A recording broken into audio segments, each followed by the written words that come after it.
Bonjour Chloé, alors tu es une chanteuse engagée depuis quelques années, tu as fait The Voice, etc. Et pourquoi aujourd'hui tu as décidé de faire des textes engagés? Alors les textes engagés, ça part en fait depuis longtemps. En fin de compte, moi après The Voice, je suis parti un petit peu du système, justement ce système un peu de business, de superficialité, ce qui me correspondait pas du tout.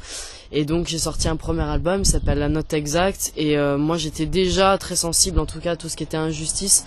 Donc je me suis battue avant de me battre pour tout ce qui est milieu anti-pass ou même gilets jaunes, etc. C'était aussi défendre le droit des femmes, tout ce qui était souffrance animale, l'homophobie, enfin voilà, il y a beaucoup de causes en tout cas qui me tenaient à cœur et qui me semblaient être juste d'être défendues. Donc c'est ce que je transmets dans mes textes, ce que j'ai transmis dans mon premier EP qui s'appelle La Note Exacte, j'ai déjà dit je crois, c'est pas grave. Ouais, pas et grave. donc et donc voilà, donc là il y a eu en effet l'événement du Covid.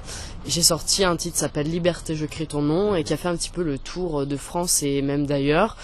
Et du coup, maintenant je suis sur la conception du deuxième album où il y aura pas, parce que je suis pas qu'une artiste engagée, mais voilà, il y aura un peu de tout. Ça parlera d'amour et de résistance.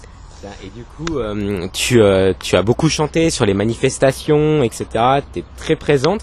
Et un jour, il t'est arrivé quelque chose, tu t'es fait arrêter parce que tu chantais. Est-ce que tu peux nous raconter un petit peu?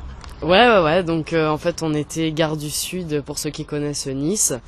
Et donc je commence à gratter un petit peu 2-3 airs de chansons. Enfin même pas en fait, j'ai essayé de commencer à chanter Liberté, je crie ton nom justement. Et donc les policiers débarquent, un camion, 2 camions, 3 camions, 5 camions, bon pour 20 personnes qui étaient sur place en plus, puis moi qui chantais comme ça dans la rue, je chantais dans la rue. En effet le tort c'est que il y avait pas de d'autorisation en fait, normalement faut être, tu vois, t'as une autorisation pour pouvoir chanter dans la rue. Bon, ben, ça vaut pas le fait que on menace, qu'on me violente comme ça, qu'on me plaque contre un mur et qu'on me mette les menottes et voilà. Et qu'on mette les menottes et puis qu'on m'embarque au poste et qu'on me dise, donc il y avait 3 motifs, c'était si je m'en souviens bien, incitation à la rébellion, infraction sur la voie publique et puis tapage nocturne, voilà, et témoin de 20 heures, enfin bref, il y a beaucoup d'absurdités, mais en tout cas tout ça pour avoir chanté. Et au final, tu t'en es sorti. essayer de chanter. Essayé, même pas. Et tu t'en es sorti comment au final Bon, au final, c'était vraiment de l'intimidation parce que moi, ça n'a pas été plus loin. On m'a dit, vous aurez une convocation au tribunal. Voilà, ça ira loin en soi. Ouais. Et puis, j'ai toujours pas de nouvelles et ça fait maintenant bien de 3 mois. Donc, voilà, c'était pas...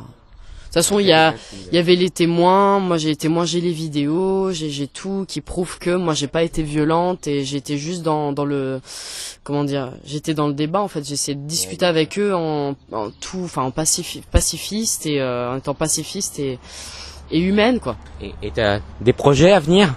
Ouais, ben justement le second album, donc du coup, qui devrait sortir à la fin d'année, j'espère.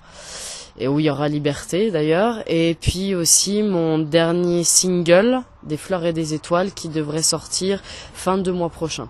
Ok. Voilà. Ok. Eh ben merci beaucoup, bon courage pour la suite des projets. Merci à vous, bonne continuation. Merci.